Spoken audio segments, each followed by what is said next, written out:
Hello and welcome to the Sibyl podcast. This is Mo. Before we begin, we want to inform our listeners that today's episode will include a sensitive discussion about child sexual abuse. We understand that this topic can be distressing for some, and we want to prioritize the well-being of our audience. So if you find that this subject matter could be triggering or uncomfortable for you, we highly encourage you to exercise self-care and consider whether listening to this episode is in your best interest. Remember, your mental and emotional health comes first. But for those who choose to stay and join us in this episode, we aim to approach this topic with the utmost respect and sensitivity, as we believe it's crucial to shed light on important issues such as these that impact our communities. Thank you for being a part of these meaningful conversations. Now enjoy the show.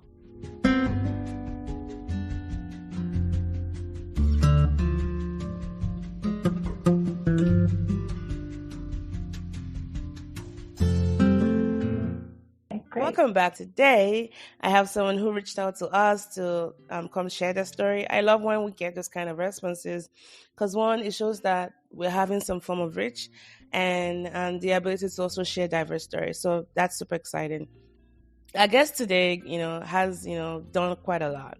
So she graduated from Antioch University with a master's degree in psychology and counseling in 1989. So for a lot of our listeners, where were you in 1989? I know where I was. I was probably still in diapers. She could. That's not good. But hey, really glad to have you here because we can learn a lot more from you. She co-directed a sexual abuse treatment program called Parents United in Santa Fe, New Mexico until 1991 before going into private practice full-time. She's been a psychotherapist treating children, families, couples, and individual adults for over 30 years. And she has worked extensively with abuse and dysfunctional family dynamics, their aftermath, and some of the most important elements for healing. She's also an author of having published 2 books, one called The Light in the Darkness and Into the Fire. And she's also just reading a new book called American in Therapy. She lives in Taos, New Mexico, and is retired now, just focusing on her writing. Everyone, please join me welcoming Miss Phyllis Leavitt to the podcast. Thank you so much for having me here today, Mo. It's just an honor and a pleasure to talk with you. Thank you. And I'll be on my best behavior knowing that we have a therapist on the podcast. Yeah, I might start asking you the questions. I know, right? All right, let's just talk about how you grew up and your upbringing. Yeah. And because we're going to be focusing really, the major theme here is psychology, your books and just the things you do. Were there any events in your childhood that also kind of, you think, tilted it towards this field? Oh, totally. Which is probably true for many people, that there are certain formative events that sort of steer us in a direction without us maybe even knowing it. Certainly I didn't know that. Right. But, I grew up on a residential block in Plainfield, New Jersey, and, my dad worked. My mom was a stay-at-home mom. And I had a brother and a sister, and, we went to school and we did our homework, and everything looked, pretty normal on the outside. And in a lot of ways, my life was just pretty ordinary. Go to school, do your homework, go to the library, go to museums, that kind of thing. My family was very educated, and they had a strong emphasis on education. And unfortunately, there was some abuse in my childhood, and I did not have any memory of it. I totally wiped it out. And I think it happened very early on, which is not uncommon that you don't have conscious memories when things happen early on. And so I've sort of told this story in, 10 different ways, but basically it just really, really colored my whole life. And from a very young age, I thought there was something very wrong with me, and I didn't know what it was. And I'm probably an introvert by nature, but I think it made me more introverted and more unsure of myself and socially unsure of myself when I became a teenager and entered the dating world and had a great, just didn't do that. I just didn't do it. And I kind of became a bookworm. And so long story short, and I will say this, along the way, I had some very profound breakthrough experiences, not of remembering what happened to me, but of just having a profound connection to, I would call it like my deepest self or nature or something higher than myself. And I would have these breakthrough moments that were so profound and so life-giving, but they were also confusing, because then I would sort of descend back into this unknown kind of dark space, cloudy space inside myself. So to make a long story very short, I grew up, I went to college, I got married, I had 3 children, and none of that darkness went away. And I was writing in my journal one day, and it started to like unfold. Something started to come through in journal writing, that something happened to me. And I went on this deep search about what that was. It was almost like my unconscious said, enough already, you have to start to remember. And not too long after that, I went to therapy for the first time. And that's where the whole journey of remembering began. And it was a really hard journey. Went on for several years. And in the process of that, I decided to go back to school and get my own degree in psychology. So I had my own background in that. And then I worked in a sexual abuse treatment program, and that was fantastic experience. I mean, obviously the subject is sad and difficult, but I learned a lot. And then I kind of took my own experience and my school experience and my internship experience, which was in a sexual abuse treatment program. And I took all that to my private practice. And I'll just say this real quick, and then please jump in. What I've discovered, and I think a lot of therapists could tell you the same thing, the prevalence of abuse and neglect in our society is really quite epidemic. Quite epidemic.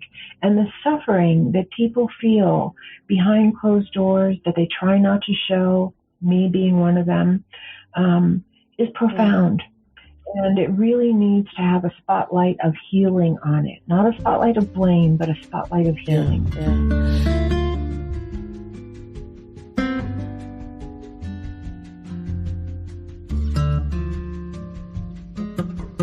Man, as you were talking, I kept sighing and just, because your story reflects mine as with the abuse starting at the age of 3. And it's funny how I just I was on a track, on a train track, and then that happened and I got derailed, and the way, I'm a scientist, and I've also worked with patients with HIV.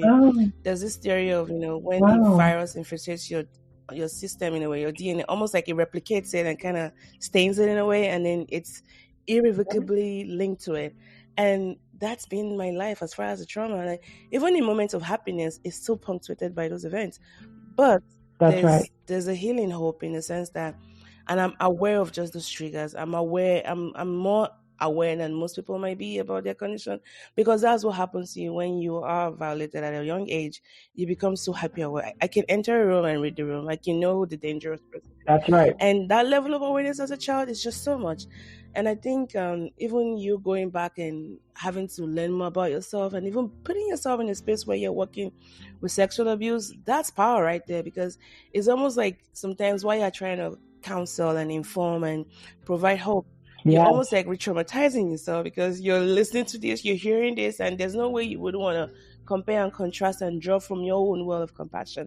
So thanks for sharing that. And to your hope of, to your statement about just how we need to acknowledge the epidemic of this, because it's happening. And there's a lot of us that, I think my own tragedy was, what happened to me was sad enough, but I didn't think I could tell my parents, It wasn't until I'm 36 now, right? 3 years ago, 3 decades, that I was able to tell my parents, because for so long and that was really the most shameful part of it, like why I couldn't tell my parents. I had good reasons to, because I thought my mom was going to be so broken, or I didn't think they were not going to believe me. I knew they would believe me, but I was trying to shield them, So I don't know how it was for you, if your parents, were involved at any level, if you're able to open up to them or anything like that, if you're able to share that. Well, I didn't start remembering until I was in my, I guess the earliest memory that was sort of vague started in my mid-30s, and then I really began that search in earnest in my early 40s. So my parents were still alive, and at one point I did tell them some of it. I did not tell them all of it. Yeah. I just was not able to do that. Yes. And you know what I found? I always felt like I was a coward because I couldn't really come out with it. And then I realized that's not true. And speaking of it was really for my own healing. It wasn't for the response. And I didn't get a bad response, and I didn't get a great response, I would say. But it was such a relief to my psyche that I spoke it. And that was a part of my healing. And I can tell you today, that it's still hard for me to say it. And I know it's a part of my story. It's a part of my healing. It's a part of my work as a psychotherapist. It's a part of everything I've written. It's a part of, whatever I feel like my service and my contribution is. It's absolutely inextricable from that. And it's still hard to own because I think we still have a lot of stigma that I internalized. And so I just have to work with that because, the last thing that I want is for anyone else to feel stigmatized. Exactly. I mean, so I know that and sorry, I keep going back to this because I think it's so important what you're talking about.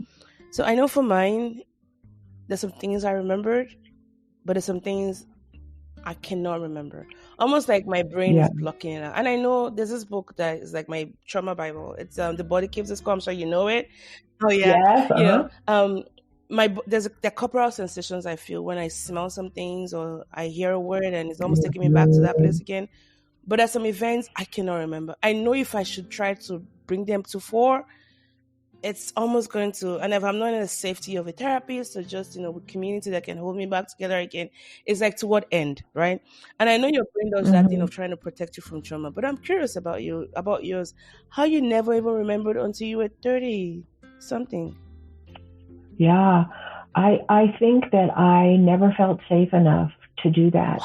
And I don't know, and I think it's not that I was safe then necessarily. I wasn't in a good marriage at that time. In fact, I probably felt really undone by the relationship that I was in. And I think it's different for different people. I think some people really do start to remember when they feel really safe in their lives. And I think some people, it's like it just can't wait any longer. And you're like it when you have to throw up. You just have to throw up. Right. You can't stop it. Right. I think it was more like that for me, and I'm grateful. I'm really grateful because I, over the several years that I worked really intensively with the memories that came up for me, I feel like it really did release some great toxicity from my system. And it wasn't easy. And because it took time and because it wasn't easy, it's just given me so much compassion for people. This is like, there are people that are suffering, massive trauma that they have no help for. And that was part of the inspiration behind my present book, America in Therapy, because there's people all over the world suffering from discrimination and poverty and gender biases and discrimination and war, ongoing conflict that have no help. They have no help for the trauma that they've sustained. They have no help for the after effects of the PTSD that they're living. And they're acting out and they're acting in and probably are just as much of a mystery to themselves as I was. I was a mystery to myself. And so, part of the motivation, one of the big motivations for my book was, let's take everything we know out of our private therapy offices and put it out for everyone in the world. And that was really the goal of my book. These are the things I learned from what happened to me, from working with hundreds of people. These are the things I learned. These are the things I learned about what it looks like when abuse goes unrecognized and untreated. And these are the things we've learned from the best psychotherapy about what helps to heal and what we need to heal and how we can help each other heal. And so there's those two sides to what I wrote. And it's not necessarily common knowledge. And I realized that because when I talk to people, they're like, oh, I never heard that before. Yeah. So, man, this is just for a point of quick clarification to be if you're able to disclose that, because I wanted to just, be able to really have a robust understanding. Your abuse, was it at a younger age? It was more than once. It was at a very young age. Okay. Very, So, yeah. And then later, yeah. If you could go back now and try to put a thread through just your experiences from how you went through those abuse, and then at the point of slow realization that, oh my gosh, this is what my brain has been trying to protect me from. What are some, for those who might be stuck in that fugue-like state, let me just use that term, even though it might not be quite correct.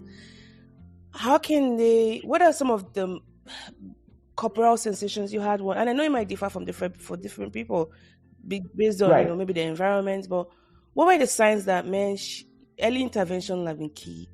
And I'm asking for those who might be stuck in that, who might not even be able to recollect or put those two things together. Like, the reason why I'm behaving like this could be because maybe I was abused, but my brain is still trying to block that from happening as far as the realization.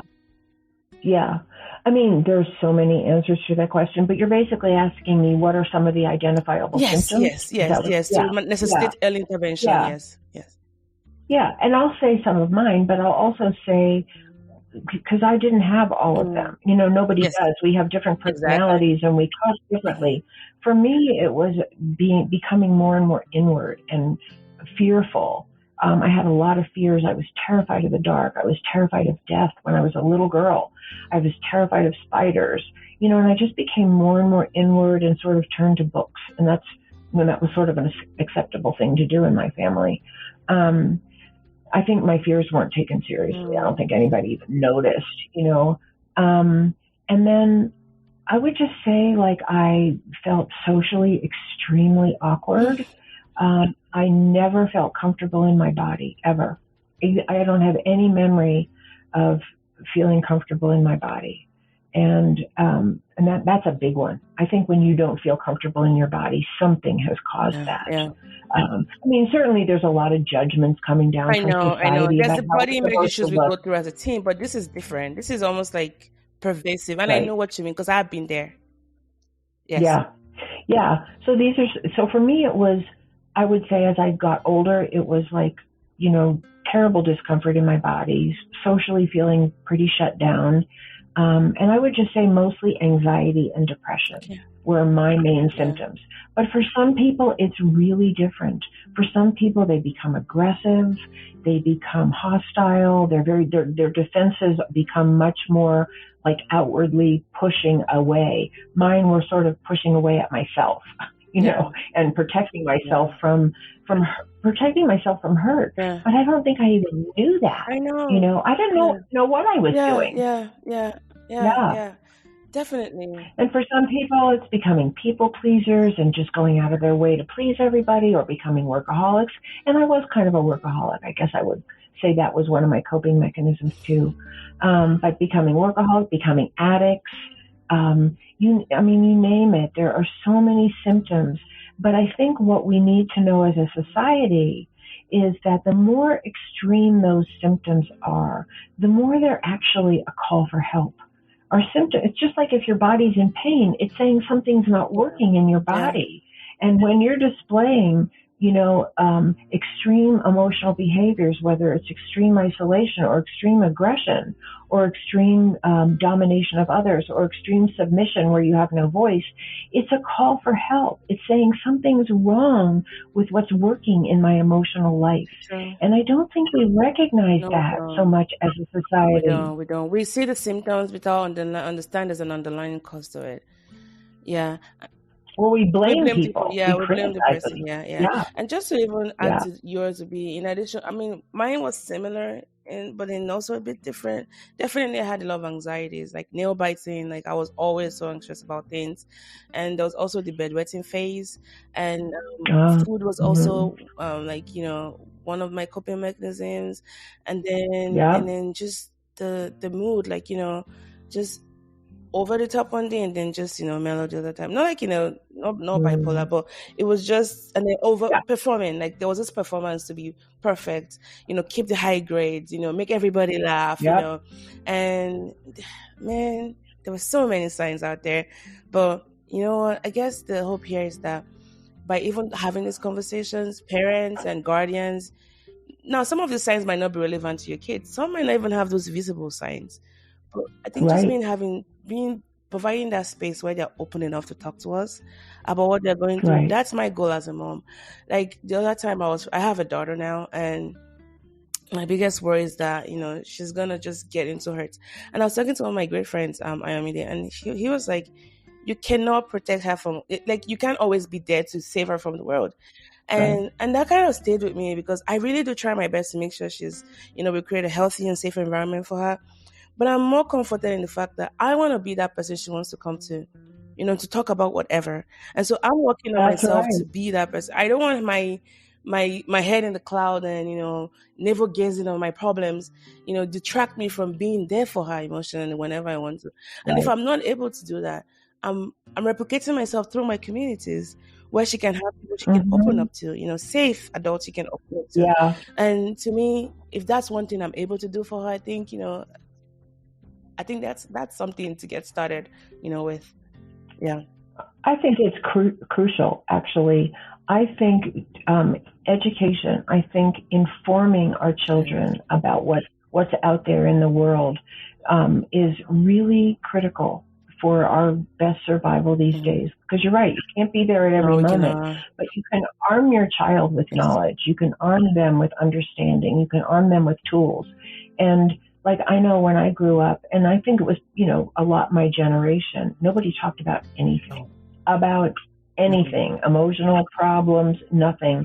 It was all just about go to school, get good grades, marry the right person, and have a good profession. That was it. Yeah. That was it. And those are good things by themselves, but there's got to be more to life. Yeah. But you're absolutely right. I mean, if you open this space where your daughter can talk to you, then it's more likely that if something upsetting happens to her, she'll tell you. Yeah.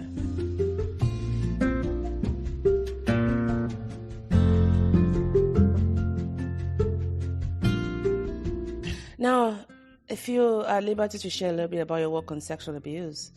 Now, I know those can take different layers, from being in a relationship or partner up with somebody, or even, there's so many layers to that. How does one go about seeking help and even understanding the pervasiveness of being exposed to in an environment? Because when I think about sex, it's such a powerful force that even in the safety of a loving partner, there's just the vulnerability and just the force and all that coming together. Like, you need to be in a safe environment, because even in a safe environment, you're still questioning some things like, I get to create magic with this person. Now, how much more when you're in a place where there's a lot of abuse, there's a lot of abuse yourself, how you look or what you're doing and things like that. How do we begin to seek help? And I'm speaking for both men and women, because as you know, they're both, they're both victims when it comes to issues like this. Oh, yeah. Well, I think there is still a lot of shame around sexual abuse. And I think that's one of the big reasons why people don't want to talk about it. If they're remembering, or if it's happening now and they're aware of it. I think shame.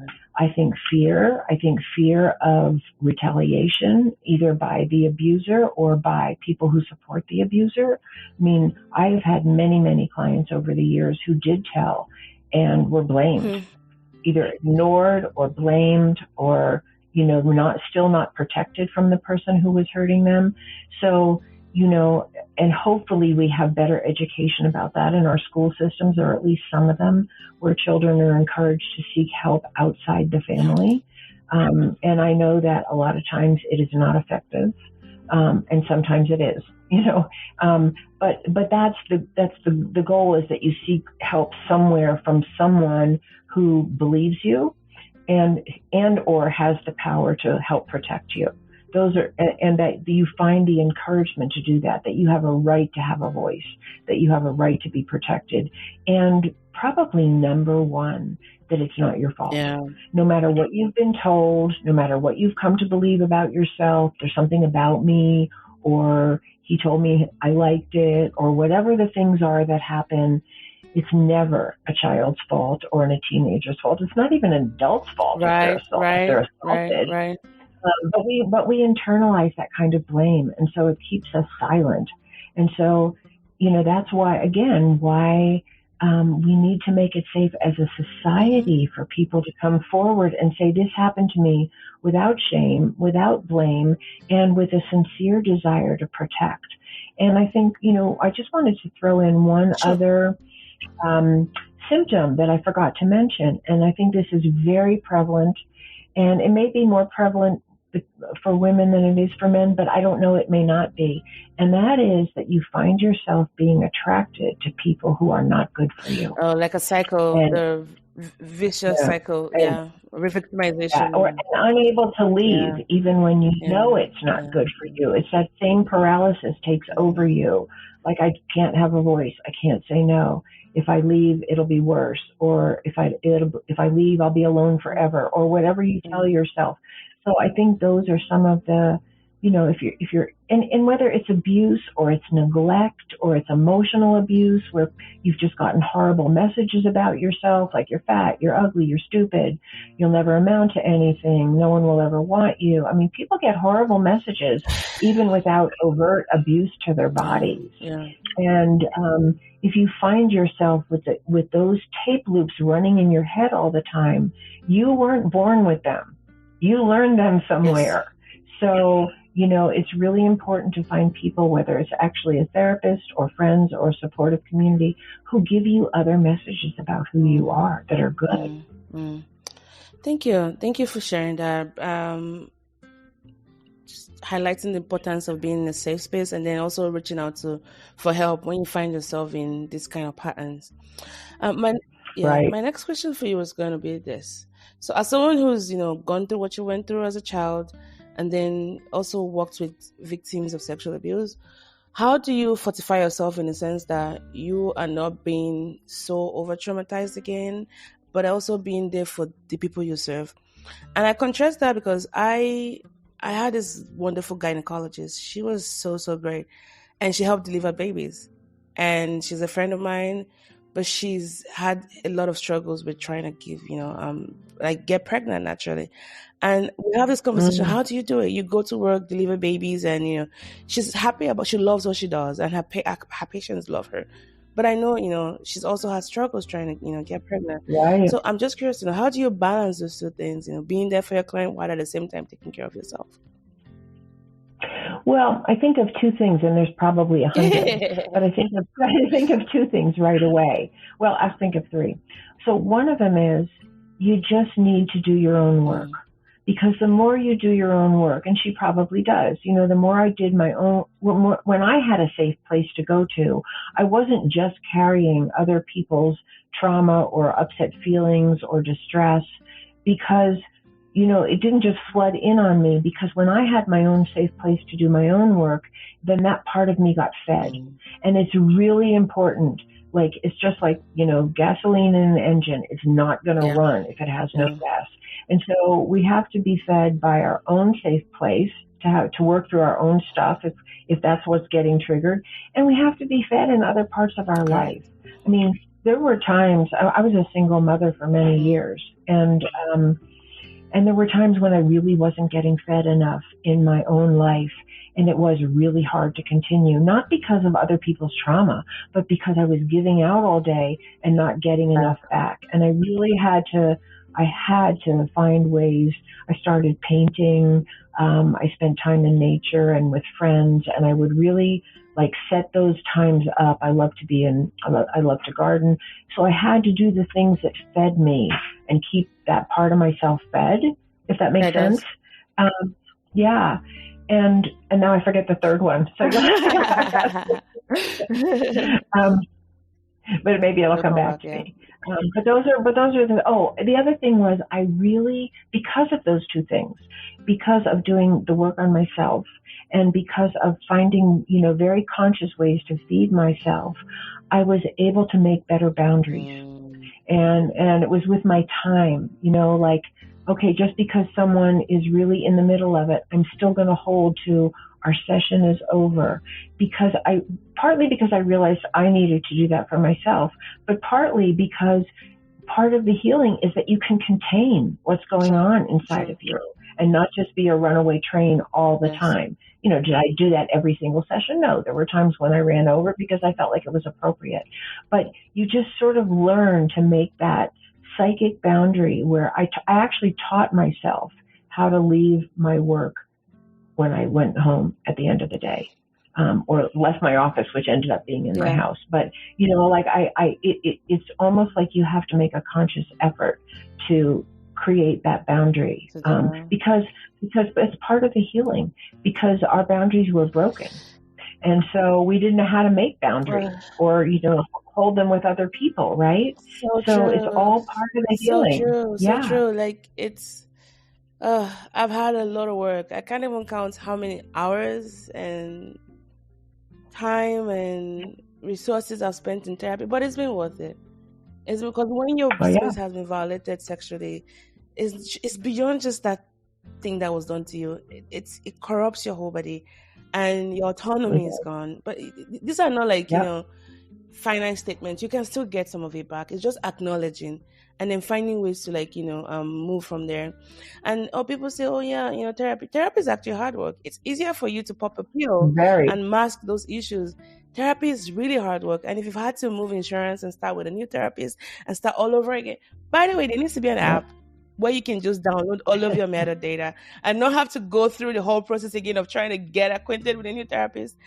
My employer switched insurance not too long ago. And so my lovely therapist, I can't afford to pay you $200 per session, when I have insurance. So I had to go into the marketplace again, trying to find a good match, one who was culturally, sensitive enough to know that, okay, I'm in the US, but I'm Nigerian and I come with a lot of cultural baggage. So are you willing to work with me on some of these things, But hey, I'm glad I found one eventually, and we've been going on 2 years strong, praying to the gods and praying to God that they don't, rezone her again, and I have to go back into the marketplace. But these are the issues. But all that said, therapy is worth it. It's worth it. And if you've been burnt by a therapist, please, you don't say because you went to a Walmart and you had a bad experience, you stop going to a Walmart anymore. You go out there and I'm gonna find another person until you find your person. That's a really good point, and I was actually going to say that not everybody is for us, And if you don't resonate with someone, don't stay with them. And because I think a lot of people, again, because they've been so overpowered, they just feel like they have to tolerate something that isn't really good for them. And so it's really important, if you don't resonate with a therapist or anybody, a doctor, whoever it is, don't stay with them. You have a right to choose differently. Very true. Very true.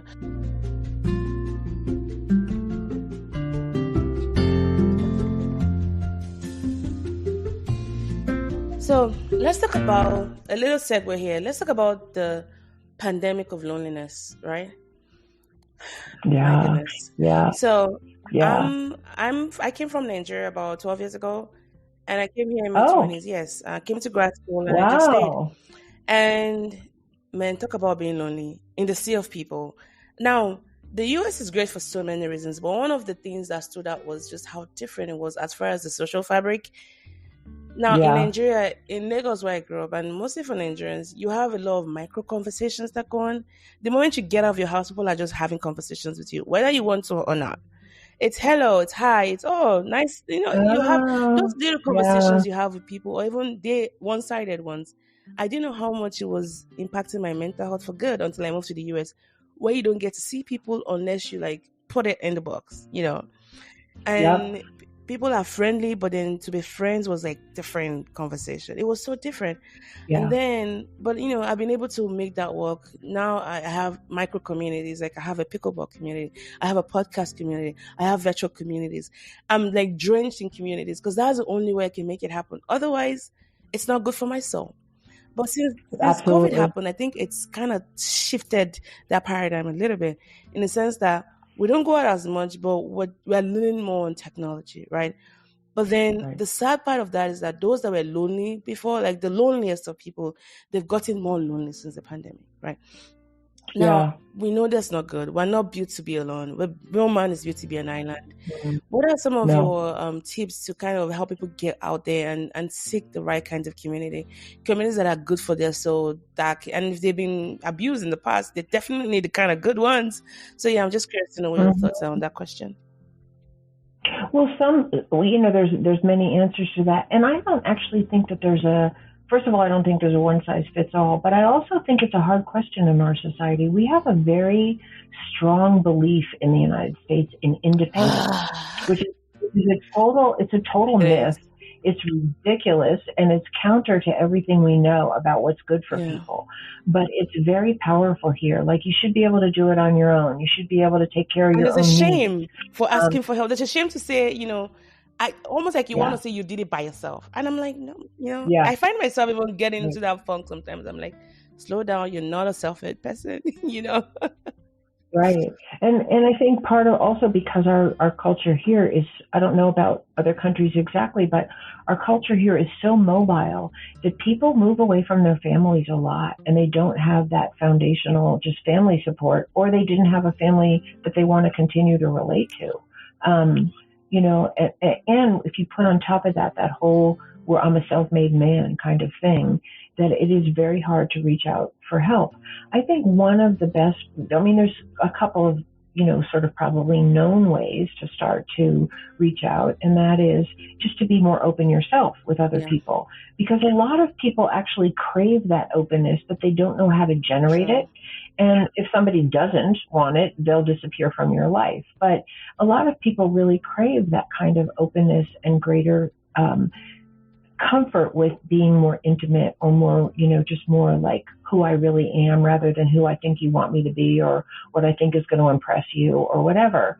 And that can happen out of doing some of the basic work on yourself. So you've healed some of the most painful wounds that keep you defended. And it's also doing what you love in life, because you're more likely to find the people that you resonate with, whether it's a church that you want to belong to, or an art group, or a healing group, or a nature group, or, someone who, volunteers at an animal shelter because they love animals. I mean, if we follow the things that we love, there's more chance that you're going to meet like-minded people.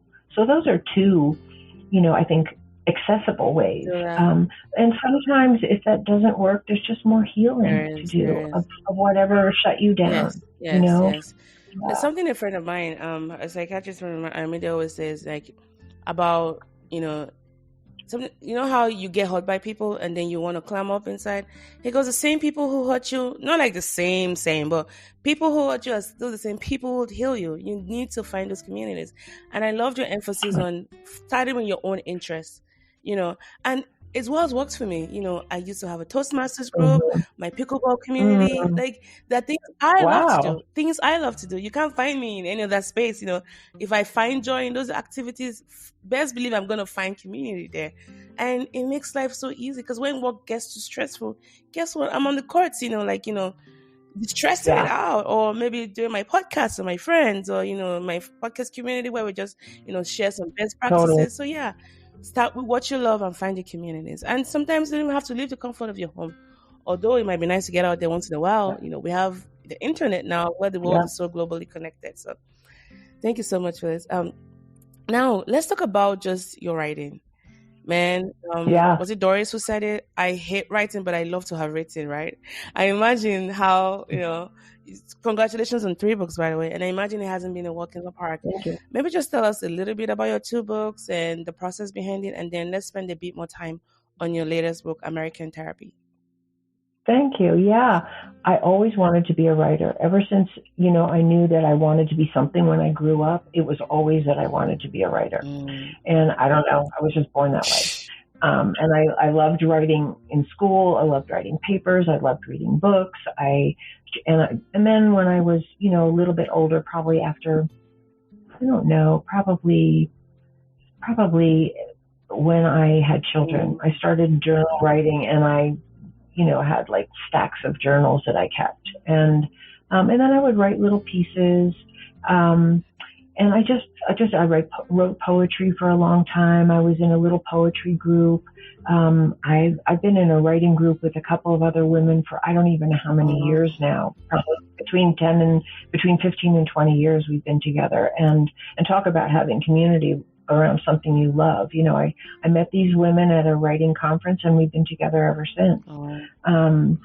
So writing was always my path. I always really felt it's not just that I loved writing, but I felt like that's how I connected to myself. Like that's how I connected to my deepest inspiration, thoughts and feelings and understandings that I might not have just been able to sit down and think about. It always came through writing. But the inspiration for my first book was really, which was called A Light in the Darkness. Those two books were kind of sequential. One follows the other, A Light in the Darkness and Into the Fire. And they were primarily, the whole first part of the first book is autobiographical, and it's just pretty much chronicling my life. And, you know, the way I moved through what happened to me as a child and sort of began to come out the other side. And so part of the healing for that for me was, I call it a spiritual connection, but you could also just call it a connection to your deepest self, your soul, your essence. And so those two books kind of chronicled that part of my experience. And then I don't remember when I wrote the second one, but the third book, America in Therapy, is really very different. It's sort of, it really is that I want to bring the understandings that I've gotten as a psychotherapist and having done my own work, or am continuing to do my own work. It's never over. I want to really say that. It's not like I'm done with my work. And working with so many people over the years and seeing the prevalence of abuse and neglect and seeing the horrible toll it takes on people. It's devastating to our psyches to be hurt by other human beings. And I don't think we really understand that as a society. And I don't think we understand that if we continue as a country, as national policy or local policy or state policy, to target certain populations and discriminate and withhold resources from certain people, or judge certain people as inferior, or that they deserve whatever they get because they're lazy or they're inferior by nature or whatever. If we continue to do that, which is exactly what happens in an abusive family, like she deserved it or he deserved it because he or she did blah, blah. If we continue to enact those same dynamics on masses of people, we're going to have, and we do have, it's not like a future thing, we do have untold numbers of highly symptomatic people. You know, the prevalence of drug abuse, the increasing incidence of gun violence and shooting of innocent people and murder of innocent people and police brutality and, you know, discrimination, you know, that you could name 100 ways that discrimination is taking place. And sexual violence and sexual discrimination, gender discrimination, all of it. These are dynamics, and I say this very loud and clear in my book, that none of us want in our own lives. But somehow we are okay to perpetrate them on other people. And that is a sign of mental ill health. So one of the big things that I say in my book, and there's sort of a lot of like big points that I'm hoping to make, is that that's not really a political issue. It's not. Our discrimination against other people is not an ideological issue.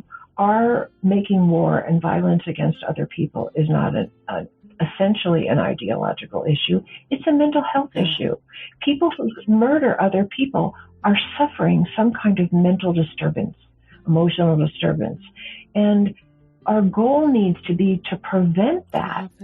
Not just target people and punish them. Yeah, sometimes there are people that need to be restrained because they're just not safe for society. But our goal needs to be prevention. What are the societal conditions, the policies that we have, the attitudes that are often proposed and spouted by people in positions of power that are discriminatory, that are violent, that lead to violence? Because this is where we need to bring the best of what we know to mental health to bear. And that's really the reason why I wrote the book. But there's many reasons why I wrote the book. But it's sort of looking through the lens of the microcosm of an abusive or neglectful family and putting that lens on our country and saying, we're not actually promoting mental health in our country. And there's many signs of mental ill health from the bottom up and from the top down that desperately need to be addressed because people are suffering and people are dying. And our children are not growing up in a world where many, many, many children do not feel welcome. And that's not right. Yeah.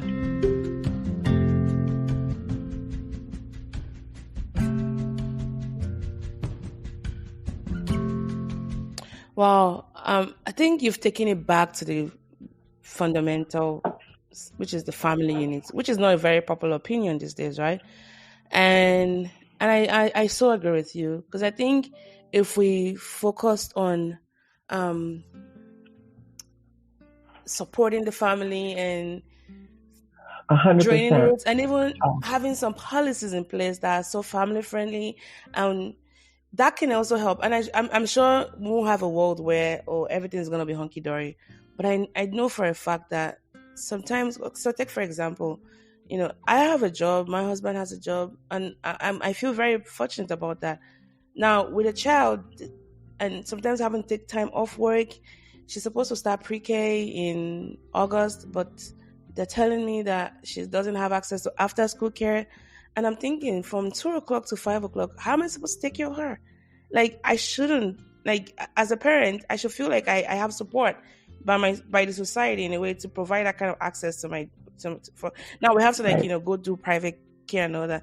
What if I didn't have the resources to do it? Right. You either have a child who's sitting home alone at a very inappropriate age, or they're left with people that are less than safe, or you can't work and you suffer. Yeah. And I really want to emphasize what you said, because that is key. Like, we don't want to just look at parents and say, why aren't you doing a better job? Or why did you explode when you came home from work, where you were maybe treated poorly, or you can't earn enough money, or whatever? We don't want to just blame people. Like, what are the conditions that would help parents parent better? And it would be a society on so many levels that would provide, much more affordable or free access to childcare, that would pay better wages, that would give people better housing, better access to medical care, better opportunities for education, because these are all the stressors in people's lives that make them explode. Yes. Or explode on themselves and commit suicide or take drugs or whatever. So it's sort of like it's sort of like exactly what's happened in the field of medicine. If somebody's liver is, not functioning properly, you look at the whole body. Yeah. You don't just say what's wrong with the liver. Are they drinking too much? Is there something wrong? I don't know what causes liver disease, but you know what I'm saying? Yeah. Like, you look at the whole body and say, what's contributing to this organ not working properly? Not just like, we have to do one drug that targets the liver. And again, I'm probably talking nonsense. No, but I get you all the shit. Like, how you're trying to make that like. Yeah. So we don't want to do that with individuals. Exactly. You don't want to say, what's wrong with that person? It's like, what's wrong with the system they live in? It doesn't support them to be healthy. Yeah. And I know. And I know the example I gave is just, it's a low-hanging fruit. It's a good one, but in the grand scheme of things, there's still serious issues. And maybe because it's just limited by my school, but I imagine for people who come from who have single-parent homes, those issues are more compounded. And I'm not saying, we should keep supporting so people can. No, but it's what it is. If the kids are here right now, those people also need support, because I can't even imagine doing it by myself. And I don't know how you did it whenever you had your kids and you were single before you got married. I imagine you had a lot of struggles as well. Oh, it was really hard, but it wasn't as hard for me as it was for some people. And I will say that emotionally, it was really hard. I mean, it was really hard. I don't myself know how I got through it, but I did, because I love my children and I would never give up. But I was fortunate because I left my first husband I can't remember if I was still in graduate school or I had just graduated. And so I was working for $11 an hour. $11? What year was this?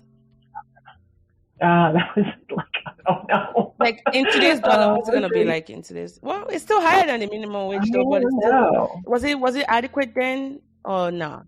No. And both my ex-husband's family and my family helped support us for a little while until I earned a better wage. I don't think most people have support. That. Yeah. Yeah. And my dad helped me buy a house. Your dad helped you buy a house? Oh, wow. He helped me buy a house. He gave me the down payment for a house. That's a good and deal. Yeah. So I really had it better than a lot of people, and it was still really hard. So if I hadn't been able to put food on the table, if I had to rent a place that had cockroaches in it, I don't know what I would have done. I can't imagine. And I know that's the case for so many people, or who become homeless. Yeah.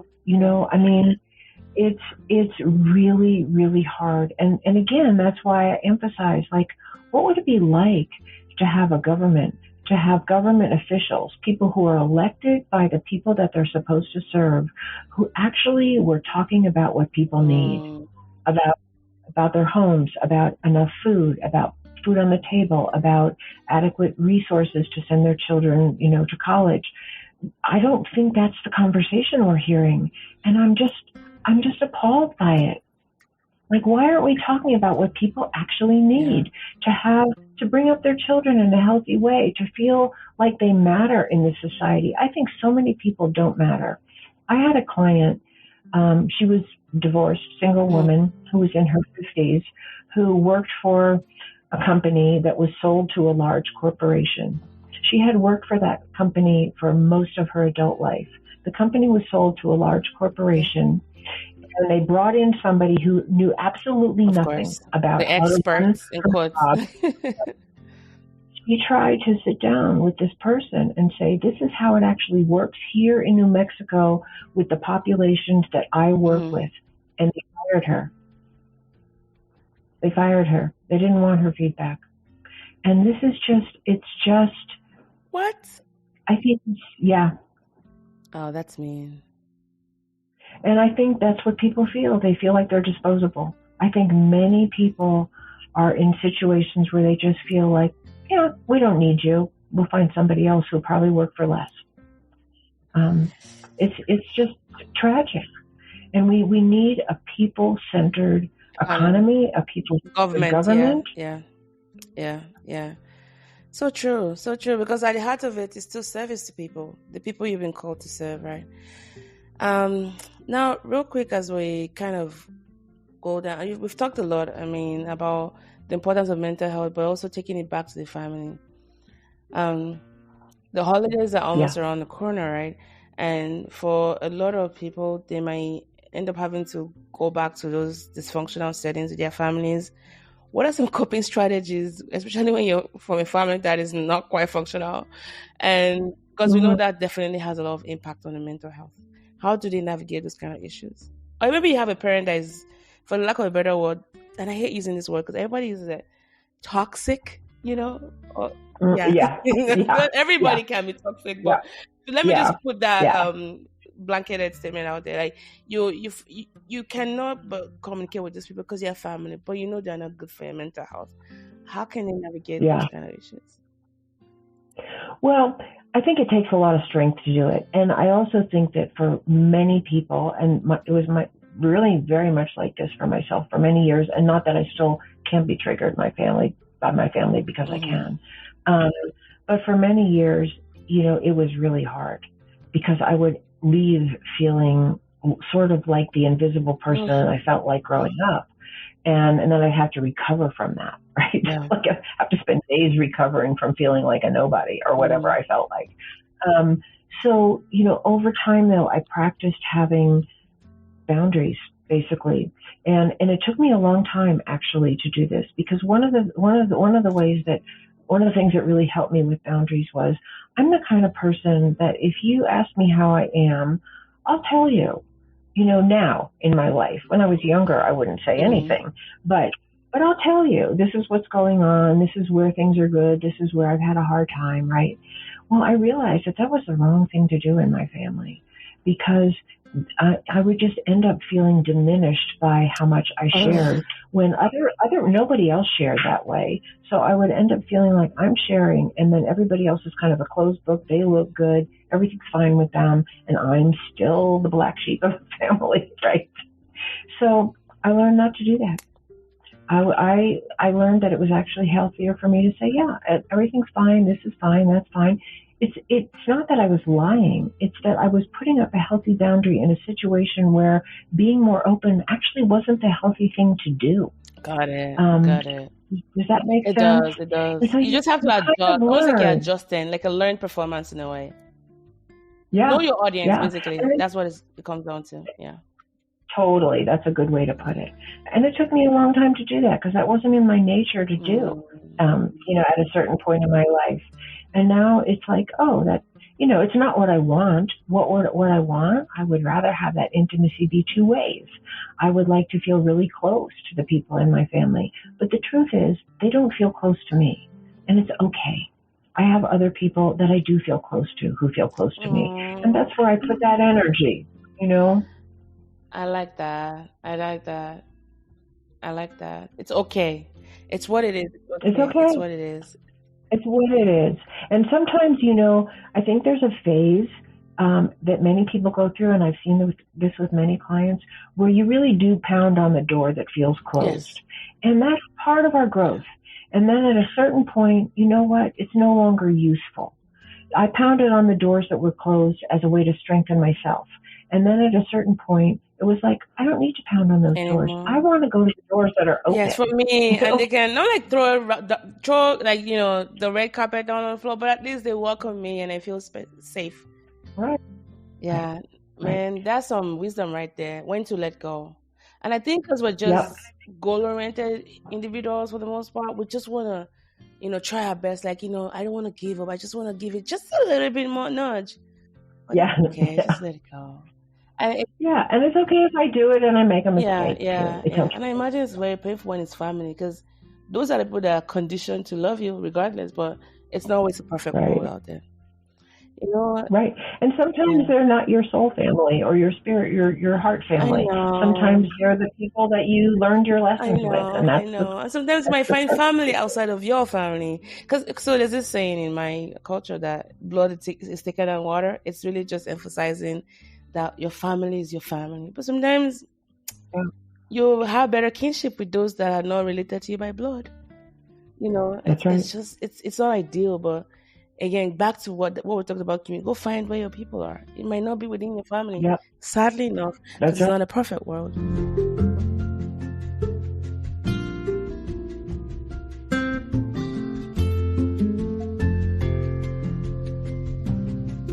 You know what? That's right. It's really been nice chatting with you today, and I feel like I need to bring you back.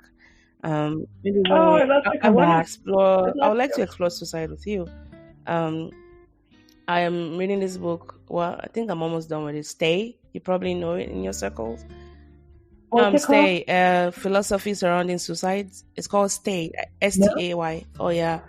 Oh no, I'll look it up. It's my goodness. It really, it kind of goes back to that thing you talked about, individualism, and that line we've been told. And so it's A History of Suicide and the Philosophies Against It is by Jennifer Michael Hecht. And the premise of that is that you don't own your life. Like, you being alive is a predictor of somebody else being alive.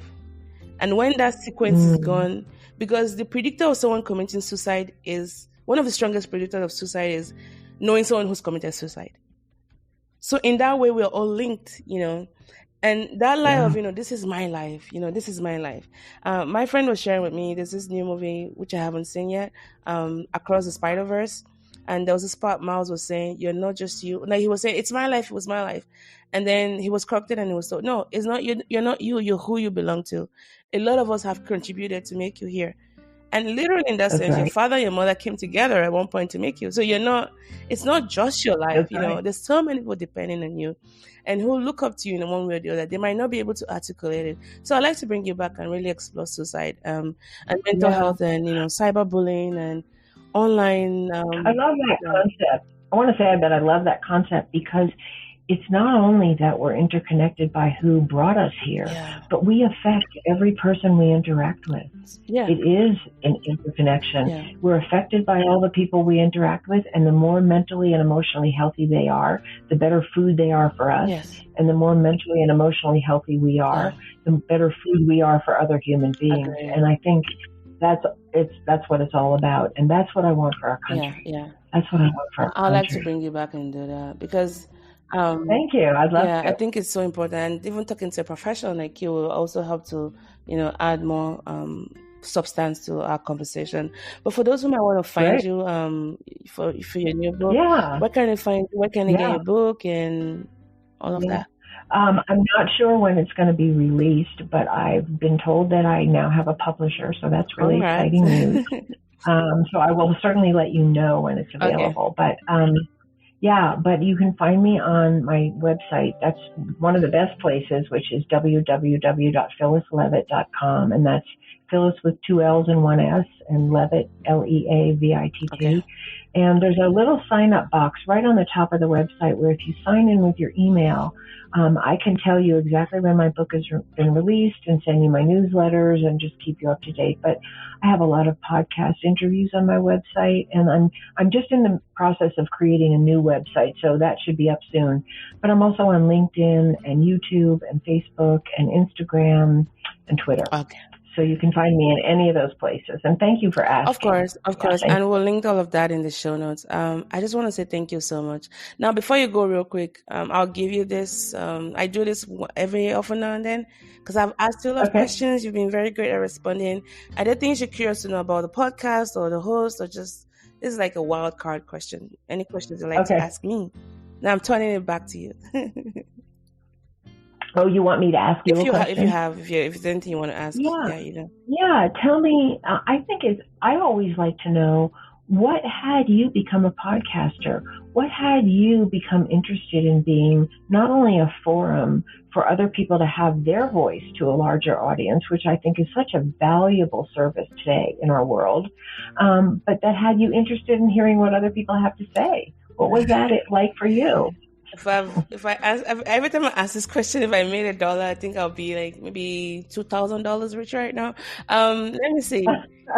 I think I have stories within me. That's one, but I've always been fascinated with people's processes, right? I think one of the good things, and I'm very careful when I say this, one of the gifts, because when you go through trauma, I get to define the meaning I want to attribute to it. We can acknowledge the two truths. Trauma is bad, like what I went through was bad, but I can also think about the gifts it's afforded me. I think it's being able to be attuned to people's suffering. There's just something about it. And I'm not perfect. I've dropped the ball. I've disappointed people. I've not always said the right things, but I'm able to just, like discomfort and suffering, there's a way I can just connect to it, And so my podcast just, became that platform to really explore the stories that abound in people. Because I strongly believe that we have so much more in common than what separates us. And even if we have differences, it's okay. I don't have to agree with everything you do. I don't have to agree with how you live your life. As a matter of fact, I think that's what makes the world such an interesting place, that we live our lives in different ways, But what are those things that we can connect with? Or even the points of contention? Can we still have discussions about it without attacking the person, And but I had to clean up house. I had daddy issues. I had, traumas I hadn't explored fully. And I knew that there was no way I could stand in front of the mic if I hadn't done my work. Now, there were some things I needed to do immediately, but I'm still unraveling myself in front of the mic. So I'm still a work in progress. Always going to be a work in progress until I die. I'm always going to be a work in progress.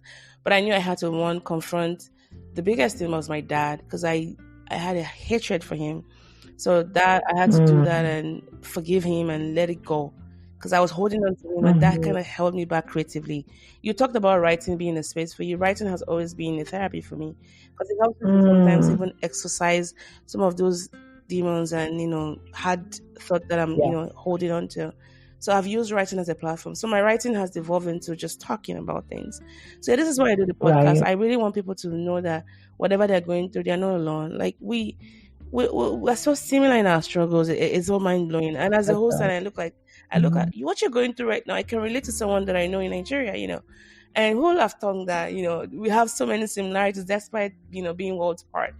That's my reason that for the podcast is my purpose for the podcast, to show that same but different thread that runs through all of us. Yeah, that's beautiful. And I love what you said, work in progress, because I feel the same way, and I feel like that's what it is, and that's beautiful. We're not supposed to arrive. We are a work in progress, and we're always learning something new, and that's the beauty. Yeah. And the other thing that I really love that you said, I'll just it's okay. Go ahead. No, is that, well, I love that you said, because it was really true for me, like all the things that happened to me that were really painful have been the source of my transformation. And I think that's what we hold for each other. That's what we give to each other. Amen. And I know not everyone has gotten to that space where they're able to talk about it. Man, there's hardly anything I haven't shared. And it wasn't something I started, back to back to back. It took me a lot of time. It took me 3 years to talk about my issues with infertility and pregnancy losses. But I'll tell you that I've gotten to a place where I'm able to mentor people through it. Like, I'm still going through it because, I have a daughter now, but it was through, because it's a beautiful thing. It was through adoption, and so like the biological fulfillment of, motherhood, I haven't attained that yet, but there's still beauty in it. I can acknowledge the grief with that, but also the beauty that I now have by parenting my lovely daughter. But being able to show that process and let people know, it's okay. You can talk about those two things. And I love the amount of love I have for my daughter is sometimes often punctuated by the grief I feel by not being able to fulfill that biological, duty or whatever it is, But it's okay. Yeah. It's okay to be that way. It's sometimes I get lost in a funk. Sometimes, my head is in the cloud, but I just want to keep sharing that. It's okay. It's okay to feel that way. And then even with the sexual abuse, talking about it and, having to therapize it with, my community. But I have to make sure I do the work on myself because I'm not going to come out here and be like a whole mess and get that vulnerability hangover. But those moments of vulnerability have transformed my life. And, that's right. And I know there's still some shame that I'm still processing, but guess what? I'm not where I used to be, So you're so right about that. Like the things I've gone through, I've used them as a way to kind of build myself up and hopefully my community as well. And you do. I mean, you clearly do. So that's very beautiful and very inspiring. And I love your questions, by the way. Thank you so much. I'll let you. I'll let you go now because I think it's way past the hour. But thank you, and I will bring you back. Thank you. I'm going to make a note to my assistant to find. I would like for it to be a panel because I know a friend who attempted suicide at the age of 8. I'd like for us to have like a panel style conversation and. I love that. I would love that. That would maybe so victims who've lost, children or loved ones through suicide, someone who attempted it, and then you, and then, I think that would be very helpful for the community to just see the life cycle. I love it because, that's the goal for it. Anyways, thank you, Phyllis, and thank you so much. Thank you so much. All right, take care. Bye. All right, guys, this was the podcast, and my goodness, it's just been great being able to. Everyone tease into the mental health domains and the importance of just taking care of one's health. And I'll bring her back. We have to do suicide. So I'm putting this note down for my assistant to make that note. In any event, thank you for sticking out with this episode of the podcast. And I remain your host, Sibyl. Love you guys. And please take care of your health. All right? Till next time.